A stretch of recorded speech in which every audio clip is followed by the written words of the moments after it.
ಮುಧೋಳದಲ್ಲಿ ಕಬ್ಬು ಬೆಳೆ ಅಭಿವೃದ್ಧಿಗೆ ಒತ್ತು ನೀಡುವ ವಿಶೇಷ ಕಾರ್ಯಾಗಾರ ನಡೆಯುತ್ತಿದೆ. ಮಾಜಿ ಸಚಿವ ಮುರುಗೇಶ್ ನಿರಾಣಿ ಅವರ 60ನೆಯ ಹುಟ್ಟುಹಬ್ಬದ ಅಂಗವಾಗಿ ನಿರಾಣಿ ಫೌಂಡೇಶನ್ ವತಿಯಿಂದ ಈ ಒಂದು ಕಾರ್ಯಕ್ರಮವನ್ನು ಆಯೋಜನೆ ಮಾಡಲಾಗಿದ್ದು, ಮುಧೋಳದ ಅಂಬೇಡ್ಕರ್ ಸಮುದಾಯ ಭವನದಲ್ಲಿ ಆಗಸ್ಟ್ 25ರಂದು ಬೆಳಗ್ಗೆ 10:30ರಿಂದ ಸಂಜೆ 4:30ರವರೆಗೆ ಕಾರ್ಯಾಗಾರ ನಡೆಯಲಿದ್ದು, ಈ ಒಂದು ಕಾರ್ಯಕ್ರಮವನ್ನು ನಿರಾಣಿ ಶುಗರ್ಸ್ ಹಾಗೂ ಮಹಲಿಂಗಪುರದ ರೋಹಿಣಿ ಬಯೋಟೆಕ್ಸ್ ಸಂಸ್ಥೆ ಸಹಯೋಗದಲ್ಲಿ ಆಯೋಜನೆ ಮಾಡಲಾಗಿತ್ತು. ಕಾರ್ಯಾಗಾರದ ಅಧ್ಯಕ್ಷತೆಯನ್ನ ನಿರಾಣಿ ಸಮೂಹದ ಸಂಸ್ಥಾಪಕ ಅಧ್ಯಕ್ಷ ಮತ್ತು ಮಾಜಿ ಸಚಿವರಾಗಿರುವಂತಹ ಮುರುಗೇಶ್ ನಿರಾಣಿ ಅವರು ವಹಿಸಲಿದ್ದಾರೆ. ಹಾಗೆ ಉದ್ಘಾಟನಾ ಸಮಾರಂಭವನ್ನ ಅಬಕಾರಿ ಸಚಿವ ಆರ್.ಬಿ. ತಿಮ್ಮಾಪುರ, ಕೇಂದ್ರ ಕೃಷಿ ಇಲಾಖೆಯ ರೈತರ ಆದಾಯ ದ್ವಿಗುಣ ಸಮಿತಿಯ ಅಧ್ಯಕ್ಷ ಅಶೋಕ್ ದಳವಾಯಿ ಹಾಗೂ ಕೃಷಿ ಇಲಾಖೆಯ ಸಲಹೆಗಾರ ಆಗಿರುವಂತಹ ಎಂ.ಬಿ. ಪಾಟೀಲ್ ಅವರು ಉದ್ಘಾಟನಾ ಸಮಾರಂಭವನ್ನು ಆನ್ಲೈನ್ ಮೂಲಕವೇ ನೆರವೇರಿಸಲಿದ್ದಾರೆ. ಅಷ್ಟೇ ಅಲ್ಲದೆ ಯುವ ಮುಖಂಡ ಅರುಣ್ ಕಾರಜೋಳ ವಿಶೇಷ ಆಹ್ವಾನಿತರಾಗಿ ಭಾಗವಹಿಸಲಿದ್ದು, ಇದೇ ವೇಳೆ ಹಿರಿಯ ಕೃಷಿ ತಜ್ಞರು ಮತ್ತು ಪ್ರಗತಿಪರ ರೈತರು ತಮ್ಮ ಅನುಭವ ಹಾಗೂ ಸಂಶೋಧನಾ ವಿಚಾರವನ್ನ ರೈತರೊಂದಿಗೆ ಹಂಚಿಕೊಳ್ಳಲಿದ್ದಾರೆ. ಇನ್ನು ಮುಖ್ಯ ವಕ್ತಾರದಲ್ಲಿ ಕೇಂದ್ರ ಸರ್ಕಾರದ ರೈತರ ಆದಾಯ ದ್ವಿಗುಣ ಸಮಿತಿಯ ಸದಸ್ಯ ಡಾಕ್ಟರ್ ರವಿಶಂಕರ್ ಹಾಗೂ ಕೃಷಿಯ ವಿವಿಯ ವಿಶ್ರಾಂತ ಕುಲಪತಿ ಡಾಕ್ಟರ್ ಶಶಿಧರ, ಇನ್ನು ಬಾರಾಮತಿ ಕೃಷಿ ವಿವಿಯ ಡಾಕ್ಟರ್ ಭೂಷಣ ಗೋಸಾವಿ, ಹಾಗೆ ಪುಣೆಯ ವಸಂತದಾದ ಕೃಷಿ ವಿಜ್ಞಾನ ಕೇಂದ್ರದ ಡಾಕ್ಟರ್ ಡಿ.ಬಿ. ಪಾಂಡೆ ಹಾಗೂ ರೋಹಿಣಿ ಬಯೋಟೆಕ್ಸ್ ಸಂಸ್ಥೆಯ ಎಂಡಿ ಆಗಿರುವಂತಹ ಎಂ.ವೈ. ಕಟ್ಟಿ ಇನ್ನು ಪ್ರಮುಖರು ಇದರಲ್ಲಿ ಭಾಗಿಯಾಗಲಿದ್ದಾರೆ.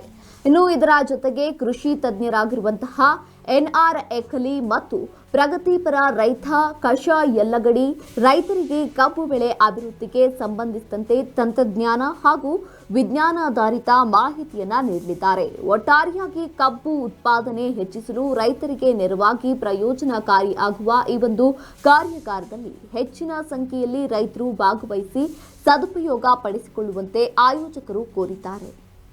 ಈ ತಂತ್ರಜ್ಞಾನವನ್ನ ಮುಂದುವರೆದ ಬೇಸಾಯವನ್ನ ನಮ್ಮ ರೈತರಿಗೆ ಮುಟ್ಟಿಸ್ಬೇಕು. ಇಲ್ಲಿ ಕೂತ್ರೆ ಆಗೋದಿಲ್ಲ ಅಂತ ಹೇಳಿ ಅದನ್ನ ರಿಸೈನ್ ಮಾಡಿ ನೇರವಾಗಿ ಎಲ್ಲರಿಗೆ ಅಡ್ವೈಸ್ ಮಾಡ್ಕೊತ ಬಂದ್ರು. ಬಹಳಷ್ಟು ಯೂನಿವರ್ಸಿಟಿಗೆ ಅವ್ರು ಡೈರೆಕ್ಟರ್ ಅದಾರ, ಅಡ್ವೈಸರ್ ಡೈರೆಕ್ಟರ್ ಅದಾರ. ರೈತರ ಆದಾಯ ದ್ವಿಗುಣ ಮಾಡ್ಲಿಕ್ಕೆ ಒಂದು ಸಮಿತಿ ಮಾಡ್ಯಾರ, ಅಲ್ಲಿ ಅವರು ಡೈರೆಕ್ಟರ್ ಅದಾರ. ನೂರಾರು ಸಂಸ್ಥೆಗಳು ಅಡ್ವೈಸರ್ ಅದಾರ. ಅವ್ರು ನಿನ್ನೆ ಆನ್ಲೈನ್ ಅಲ್ಲಿ ಪ್ರೆಸೆಂಟೇಶನ್ ಮಾಡಂದ್ರೆ ಇಲ್ಲ ನಾನು ನೇರವಾಗಿ ಬಂದ್ಬಿಡ್ತೇನೆ ಅಂದ್ರು. ಅವ್ರು ಹೇಳಿದ ಟೈಮ್ನಾಗ ನಿನ್ನೆ ಸಾಯಂಕಾಲ ಬಂದ್ಬಿಡ್ತೀನಿ, ಬೆಳಗ್ಗೆ ಫ್ಲೈಟ್ ಫುಲ್ ಇರ್ಬೇಕಾದ್ರೆ ಶ್ರೀಧರ್ ಸರ್ ಅಂದ್ರು ಫ್ಲೈಟ್ ಫುಲ್ ಅದ, ಬೈ ರೋಡ್ ಆದ್ರೂ ಬರ್ತೀನಿ, 11 ಗಂಟೆಗೆ ಬೆಂಗಳೂರಿಂದ ಬಂದ್ ಮುಟ್ಟಕ್ ಆಗೋದಿಲ್ಲ ಅಂತ ಹೇಳಿ ನಿನ್ನೆ ದಿನ ಫ್ಲೈಟ್ ಅಲ್ಲಿ ಬೈ ರೋಡ್ ಧಾರವಾಡ ಬಂದು ಹಾಲ್ಟ್ ಮಾಡಿದ್ರು. ಧಾರವಾಡದಿಂದ ಬೆಳಗ್ಗೆ 10:30ಗೆ 11 ಕಾರ್ಯಕ್ರಮ 10:30ಗೆ ಬಂದ್ ಮುಟ್ಟಿದ್ರು. ಈ ತರ ರೈತರ ಬಗ್ಗೆ ಕಾಳಜಿ ಇರೋದ್ರಿಂದ ದೊಡ್ಡ ಲೈಟ್ ಕಾರ್ನಾಗ ಅಡ್ಡಾಡುವಂತ ಉದ್ಯೋಗ ಬಿಟ್ಟು ನಮ್ ಜೋಡಿ ಬಂದಾರ. ಆ ರಿಸೈನ್ ಮಾಡೋ ಶಕ್ತಿ ಏನಿರ್ತೈತಿ ಅಂದ್ರ ಇವತ್ತು ಬೆಳತನ ಬಂದು ನಮ್ಮ ಹತ್ರ ಇಲ್ಲಿ ಬಂದಾರಲ್ಲ, ಈ ಶಕ್ತಿನ ಕಾರಣ ಆ ಧೈರ್ಯ ಅವರಲ್ಲಿ. ನಾವು ಸಾಯಿಲ್ ಟೆಸ್ಟ್ ಮಾಡ್ರಿ ಅಂತ ಹೇಳಿ ನಾವೆಲ್ಲರೂ ಕೇಳ್ತೀವಲ್ಲ, ಸಾಯಿಲ್ ಟೆಸ್ಟಿಂಗ್ ಲ್ಯಾಬ್ ಹಾಕ್ರಿ, ಫಿಸಿಕಲ್ ಜೋರ್ ತೆಗೆದಾಗ ನಿಮ್ಗೆ 80% ರಿಸಲ್ಟ್ ಅನ್ನ ನಿಮ್ ಹೊಲದ ಸಾಯಿಲ್ ಏನೈತಿ ಅನ್ನೋದು ನೀವು ಕೈಯಾಗ ನೋಡುವಂಗ ಅವ್ರು ಮಾಡಿಕೊಡ್ತಾರ ಅಂತ ಯಾಕೆ ಹೊಲತ್ರ ಅದು ನೇರವಾಗಿ ನಮ್ಮ ಭೂಮಿಯಲ್ಲಿ ಇರ್ತಕ್ಕಂಥ NPK ಮತ್ತು pH ವ್ಯಾಲ್ಯೂವನ್ನ ನಮ್ಗೆ ಆನ್ಲೈನ್ ಸಿಗ್ಬಿಡ್ತದೆ.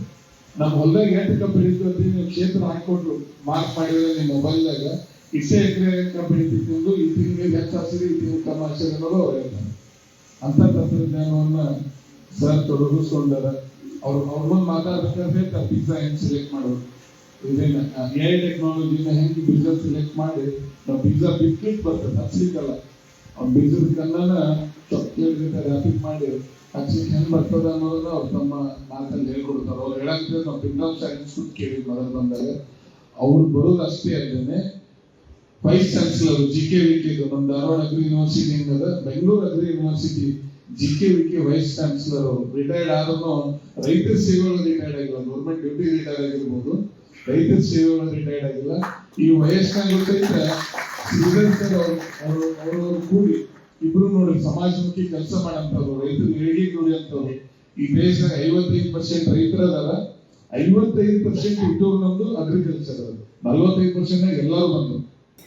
1 ಟನ್ ಕಬ್ಬು ಬೆಳಿಬೇಕಾದ್ರೆ 2 kg nitrogen 0.8 kg phosphate, 1.5 kg potash, 20 gram zinc, 10 gram ferrous, 5 gram manganese, 1 gram boron, 0.5 gram copper, 0.02 gram molybdenum ಈ ತರ ಎಲ್ಲ ಬೇಕು.